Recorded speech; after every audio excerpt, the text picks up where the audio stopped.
let's do this.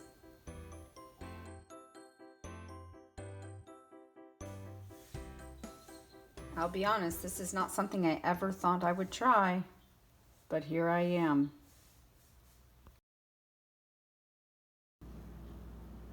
I'm gonna try these out on Lily because she can eat anything and it doesn't really affect her, and see if she likes these.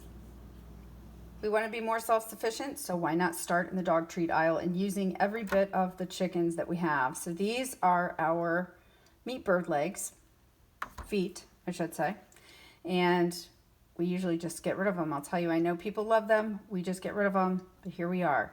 What I did with them was I washed them really well, and I'll tell you, these guys had beautiful feet. It's kind of sad. I did clip the ends of the nails, and so that is not dirt under the nails. It's just where they've been dehydrating here for a little bit under the temperature. They're kind of warm. But I just clipped the sharp edges off of the feet, and they're washed really well. And from what I've seen, this is really easy. You just spread them out on the trays, which I have done. I'm using my very old and well-loved Nesco dehydrator, and it has a setting on it for meat, fish, and jerky at 155, so that's where we're putting this. And I hear I'm going to do this for about 3 days. I'll let you know how long it takes.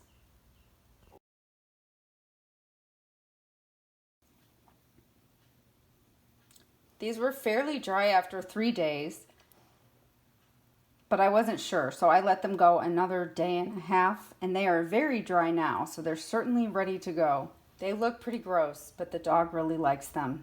No surprise there.